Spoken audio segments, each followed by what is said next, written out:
जानते हैं पृथ्वी का आखिरी देश कौन सा है? यहाँ केवल 40 मिनट के लिए ही डूबता है सूरज। क्या आपके मन में कभी यह सवाल आया है कि दुनिया कहाँ खत्म होती है? वैसे तो दुनिया गोल है, लेकिन इसका भी अंतिम छोर है, जहाँ देश की ही नहीं दुनिया की सीमा भी खत्म हो जाती है। यहाँ लोगों को रात देखना नसीब नहीं है। कहते हैं यहाँ सूरज सिर्फ 40 मिनट के लिए ही डूबता है। हम सभी जानते हैं पृथ्वी गोल है। हर जगह कोई ना कोई देश बसा हुआ है। हर देश अपने आप में खूबसूरत है। कोई देश ऐतिहासिक इमारतों के लिए जाना जाता है, तो कोई अपने प्राकृतिक नज़ारों के लिए। यूं तो अपनी दुनिया में सबसे बड़े और अमीर देशों के बारे में सुना होगा, पर क्या आप जानते हैं कि दुनिया का आखिरी देश कौन सा है? नॉर्वे दुनिया का आखिरी देश है। माना जाता है कि यहाँ पृथ्वी का अंत हो जाता है। यह देश उत्तरी पोल के साथ स्थित है।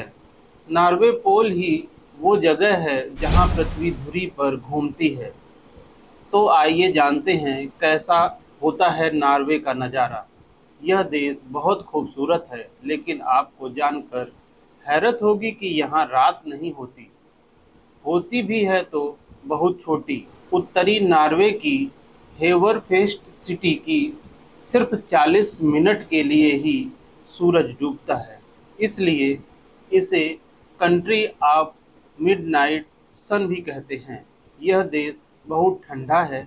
जहां दुनिया में गर्मी के दिनों में कुछ देशों में तापमान 45 से 50 के बीच होता है, वहीं गर्मियों में यहाँ बर्फ जम रही होती है।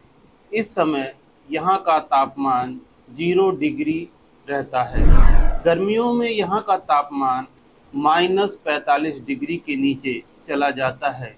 यहाँ पहुँचने के बाद आपको एक अलग ही दुनिया का एहसास होगा। उत्तरी नॉर्वे के करीब होने के कारण यहाँ अन्य देशों की तरह रोजाना रात या सुबह नहीं होती, बल्कि यहाँ 6 महीने दिन तो 6 महीने रात होती है। सर्दियों के दिनों में यहाँ सूरज के दर्शन तक नहीं होते, जबकि गर्मियों के दिनों में यहाँ कभी सूरज डूबता ही नहीं। मतलब कि गर्मी के दिनों में यहाँ रात नहीं होती। यह जगह अपनी दिलचस्पी की वजह की से लोग दूर दूर से इस अनोखे नज़ारे को देखने के लिए जाते हैं। यह सब जानने के बाद आपका मन नॉर्वे जाने का जरूर कर रहा होगा, पर आपको बता दें कि E69 हाईवे धरती के सिरों को नॉर्वे से जोड़ता है।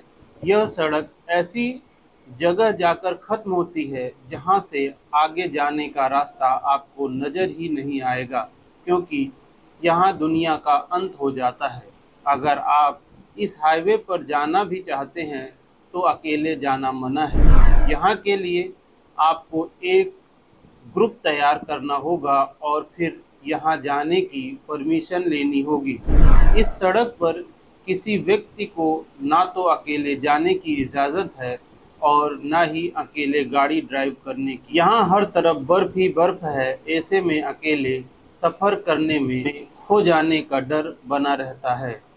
इस जगह पर सनसेट और पोलर लाइट्स देखने का मज़ेदार होता है।